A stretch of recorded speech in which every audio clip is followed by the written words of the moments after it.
So hello students, welcome to our today's lesson. Hope you have been having a very good moment there at home, and hope that you're still keeping us safe as we deal with this pandemic. So today's lesson I want us now to shift from what we have been dealing with, and we're going to be focusing on the volume of the solid. Remember on my previous lesson I've been talking about the surface area of the solid. So in this lesson, I want us to focus now more on the case of the volume of the solid. Now start by the introduction part and then telling you as a learner, what are you supposed to be able to understand in that case. So my pointer is a little bit there. So what you're going to do, you'll be focusing on those issues and they're the one that you're going to do then. So you as a learner, there are some of the objectives that at the end of the topic, you're supposed to be able to be in a position to understand them. So number one, you're going to have to understand how to write the volume of a prism. Then again, you must be in a position to be able to write the volume of the pyramid, the volume of the cone, and again, the volume of the fracture. So the only content which is changing is that this time, you're not going to focus on the surface area, but you're going to be mentioned on the concept of the volume. Remember, there's a difference between the volume and the surface area. So in this case, when you talk about the surface area, we are referring to the sum of the area of the faces that are making the given solid. But when we talk about the volume, we talk about the capacity that a certain solid can be able to hold. So that's why I'm saying that on this issue, we're going to concern ourselves with the volume. So the content again is the same: prism, pyramid, cone, fracture, and sphere, and the content is going to be on the concept of the volume. So let's start with the part of the introduction part. So I'll start by defining what is the volume. Then we can be able to find the difference between it and the case of the surface area. So you say in terms of the volume, it is the amount of the space that is occupied by an object. So the amount of the space which is going to be occupied by a given object, irrespective of the shape that is going to have, then that is the content we are talking about, the volume. Then it is measured in the cubic units. Remember the other one was being measured in the square unit, but in this case you're going to use the cubic unit. Maybe you're going to be talking about the centimeter cube, you're going to be using about the meter cube, and so on, kilometer cube. So when you talk about the cubic unit, you're saying there's a 3D on the top of the power, and that's what you're going to focus on it in terms of the cubic unit. Then generally we are saying that there is a formula which is going to be given when you're finding the volume of the object. We are saying that in the case of the volume of the object, in terms of the volume, we are going to be considering that is what is known as the base area.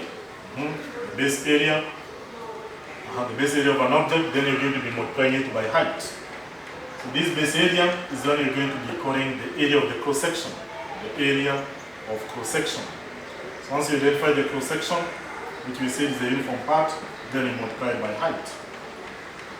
And that one is going to apply in most of them, most of the solids. So you're going to be considering the base area, then once you multiply it by height, that's what you're going to be finding the volume of a given object. So to start with that objective of today, you as a learner, I want you to be in a position to be able to find the volume of a prism.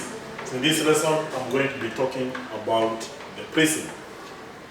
And this prism, we are saying that the volume of a prism is given by, or we are starting by definition of what is a prism, just like we did in the case of the surface area. And we agreed that a prism is a solid, but it's a solid with a uniform cross-section. And so you're saying the volume of a prism with a cross-section area and the length L is given by volume is going to be equal to A multiplied by L, whereby this A stands for the area of the cross-section, which is the uniform part, and then this length is one which is referring to the height of the given solid. So that's what you're going to refer to it. So remember the way I showed you again, in the case of our prism, this nature. So meaning that this one, and see this one, if you cut them, you're going to have many triangles.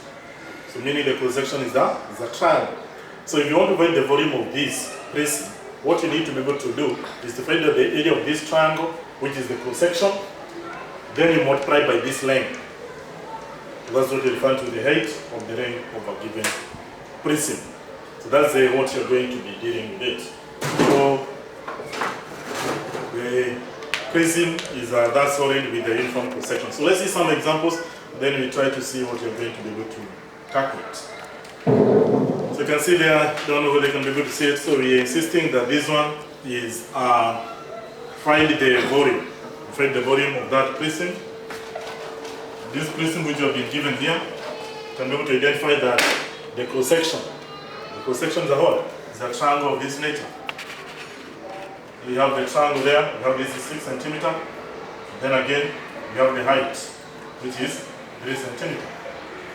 So that is the cross section we are talking about. So in terms of the solution, we need to be able to come up with the solution of it. So the volume of the prism is going to be given by the base area multiplied by the length. And we are saying that our base area is a what? Is our base area of the cross section is a triangle. So volume is given by A multiplied by L. So you have our length is 10. So come here, say volume is going to be given by triangle a half multiplied by our base. Our base is 6. Then multiplied by height, which is 3. Then when you are done with that, then you multiply by our length, which is 10. So you have by 2, 1, by 2, 3, then 3 times 3, this one will give us 9, then 9 times 10. That one will give us what? This one will give us 90 centimeters. So that's how you get your answer 1, and maybe that one is your 1. So that's what we are saying. This one, when it comes to the case of the volume, it's a little bit easy because you can see it's only to identify the cross-section area, and then we find the area of it, then you multiply it by the length. So that is example number 1. Let's see example number 2. What is going to be. So in number 2, you don't forget what I taught you about the case of a prism which is having a polygonal base. So you can see in this case you are told find the volume of a regular hexagon prism with the edge length 80 feet and the height is going to be 12 feet. So in this prism, we are told that the cross section is a hexagon. Cross section is a hexagon. That's what you have to be able to identify. So hexagon is 6 sides. That way, so that is 1, 2, 3. Then you have 4. Then you have 5. Then you have 6. So that is going to be our cross section. So in order for us, we are told that they find the volume of a regular hexagon of the prism with an edge. The edge are given as 80 feet. So the edge of it is going to be 8 feet. If that is the case, then we need to be able to define a formula of getting the area of that hexagon. So that you can be able to find the area of the hexagon, then multiply by our length, and you have been told the height of it is 12 feet. Remember the prism, we are saying again, volume. Volume is going to be given by what? Volume is going to be given by the area of the base, area of the cross section, multiplied by the length. So our cross section is a hexagon. So you must be in a position to find the area of that hexagon, multiplied by the height. That's why in my explanation I'm saying that the cross section area of a hexagon is made up of how many? 6 equilateral triangles whose sides are 8 feet. So they are going to be equilateral. So the equilateral triangle here, how many divide them here? That way. Join every line to the center. Every edge to the center there. And you can see that you're going to have the 6 of them. 6 of them. That is going to be triangle number 1, number 2, number 3, number 4, then number 5, then number 6. So why are we saying they are going to be equilateral? There's a reason why he's saying they are going to be equilateral, because we know, if we consider this one, angles at a point. Angles at a point add up to 360. So if we come here, you say this is 360, divided by 6, you're going to have this one is 60 degrees. Remember, if this one is 60 degrees, then this line must be equal to this one. So this one is 60, it's going to be 180, minus 60, give us 120, then this 120, what do you do? This 120 divided by what? Divided by 2. You get this is 60. So meaning this angle is 60. Then this one is also 60. So at the end of the day, that's why we are calling it equilateral triangle.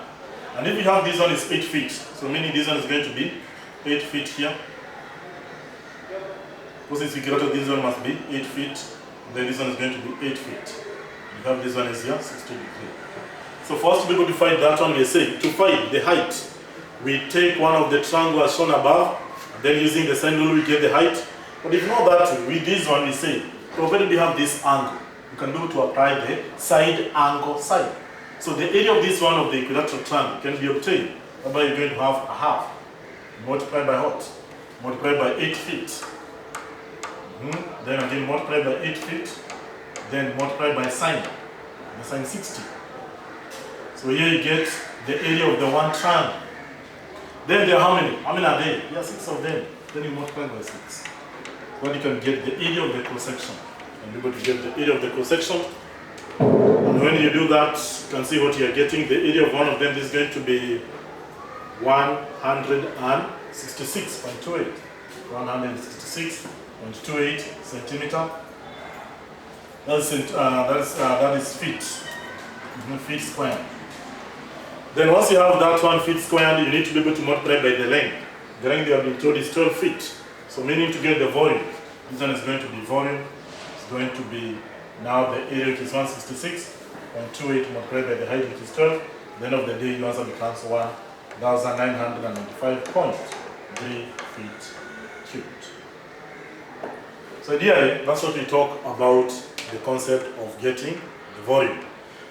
So in my second part of the video, I'll be talking about the assignment and more examples so that you can be able to do the exercise that I'm going to give you. Otherwise, my first part is over, then we meet in the second part.